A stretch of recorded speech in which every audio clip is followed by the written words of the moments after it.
नमस्कार, मी पंजाब डक। आज आहे बैलपोळा आहे, तर राज्यातल्या सर्व शेतकऱ्याला सांगू इच्छितो की आता मग राज्यात आता काय परिस्थिती राहणार, कारण की इतका पाऊस झाला शेतकऱ्याचं खूप अतोनात नुकसान झालंय। म्हणजे सोयाबीनचं झालं, कापसाचं झालं, म्हणजे संपूर्ण पिकाचं झालं, सगळ्या शेतात काही खरडू गेले। पण शेतकऱ्याला सांगू इच्छितो की आता ना जवळपास मध्ये आज म्हणजे सुरुवातीला आपण काय करू की पूर्व विदर्भाकडे जाऊन पूर्व पश्चिम मध्ये 6-5-11 जिल्ह्यामध्ये सांगतो। तर 22 ऑगस्ट आणि 23 ऑगस्टच्या दरम्यान म्हणजे भंडारा जिल्हा झालं, वर्धा जिल्हा झालं, नागपूर जिल्हा झालं, अमरावती जिल्हा झालं, अकोला जिल्हा, यवतमाळ जिल्हा, चंद्रपूर, त्याच्यानंतर अमरावती जिल्हा, बुलढाणा जिल्हा, वाशिम जिल्हा, हिंगोली जिल्हा आणि इकडे यवतमाळ जिल्हा। तर ह्या पट्ट्यातल्या शेतकऱ्याला सांगू इच्छितो की आणखी दुपारपर्यंत म्हणजे दुपारी 2-2:30 पर्यंत थोडं सूर्यदर्शन 3 दिवस होईल। पण काय होईल माहितीये का, दुपारी 3-4च्या नंतर आणि पुन्हा रात्रीच्या काय होईल, तुमच्या इकडे आणखीन 3 दिवस थोडं पावसाचं वातावरण आहे। खूप काही मोठं नाही, पण तुमच्या इकडे 3 दिवस आणखीन विदर्भामध्ये 6-5-11 जिल्ह्यामध्ये हा पाऊस पडणार आहे। म्हणून खास करून हा अंदाज विदर्भातल्या शेतकऱ्यांनी लक्षात घ्यायचा। त्याच्यानंतर 24 ऑगस्ट आणि 25 आणि 26च्या दरम्यान चांगलं सूर्यदर्शन होईल हे लक्षात घ्यायचं। पण तुम्हाला एक सांगू इच्छितो की तुमच्या म्हणजे पूर्व विदर्भामध्ये पूर्व पश्चिम मध्ये 6-5-11 जिल्ह्यामध्ये असा खूप काय असा पाऊस एकदम उघाड देणार नाही। म्हणून तुम्ही काय करायचं, जशी वेळ भेटेल तसं शेतीचे काम करून घ्या। कारण की काय होणार आहे, 25 तारखेला लगेच 25 तारखेला काय होणार आहे, 25 ऑगस्टला लगेच पावसाला तुमच्या इकडे थोडी सुरुवात होणार आहे। 26ला ते पाऊस काय होणार आहे, त्याच्यानंतर म्हणजे अमरावती, अकोला, वर्धा, नागपूर, भंडारा, गोंदिया, चंद्रपूर, यवतमाळ, वाशिमकडे लगेच 26 तारखेला येणार आहे। म्हणजे बुलढाण्यापर्यंत ते 26 तारखेला येणार आहे। आणि 27 तारखेला परत तो पाऊस काय होणार आहे, मराठवाड्याकडे येणार आहे। म्हणजे 26-27ला मराठवाड्याकडे येणार आहे, 26-27 त्याच्यानंतर ते पुढे सरकार नाही। म्हणून विदर्भातल्या शेतकऱ्याला सांगू इच्छितो की खास करून तुमच्याकडं म्हणजे लय काय असं खूप मोठं असं सूर्यदर्शन नाही। तुम्ही काय करा, जशी दुपारपर्यंत वेळ भेटत असेल तर साचलेल्या ठिकाणी खताचं नियोजन करा, म्हणजे फवारण्या देखील करू शकता। म्हणून हे अंदाज लक्षात घ्यायचा।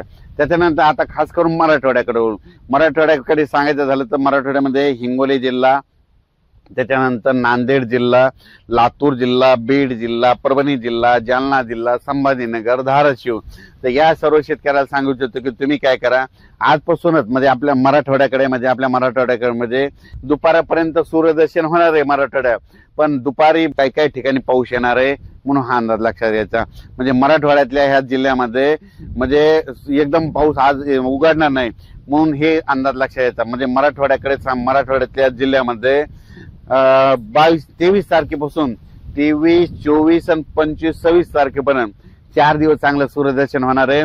पण आता मात्र 22 नंतर दुपारपर्यंत सूर्यदर्शन राहील, पण त्याच्यानंतर काय होणार आहे की दुपारनंतर थोडा सरी येणार आहेत। म्हणून हे अंदाज लक्षात घ्यायचा। वारं देखील सुटणार आहे, म्हणून हे लक्षात घ्यायचं। त्याच्यानंतर मराठवाड्याकडे मग चांगला पाऊस कधी येईल, म्हणजे 26 ऑगस्ट, 27 ऑगस्ट, 28 ऑगस्टच्या दरम्यान परत पावसाचं वातावरण होणार आहे। म्हणून हे मराठवाड्यातले अंदाज लक्षात घ्यायचा। आता त्याच्यानंतर आपण उत्तर महाराष्ट्रातल्या शेतकऱ्याला सांगू इच्छितो की आज तुमच्या इकडं म्हणजे उत्तर महाराष्ट्रामध्ये नाशिक जिल्हा, घेऊ तासगाव, अहिल्यानगर, त्याच्यानंतर धुळे, नंदुरबार, जळगाव या 5 जिल्ह्याचं तुम्हाला सांगतो की या 5 जिल्ह्यामध्ये काय होणार आहे, दुपारनंतर आज मध्ये ठिकठिकाणी सूर्यदर्शन झालेलं दिसत।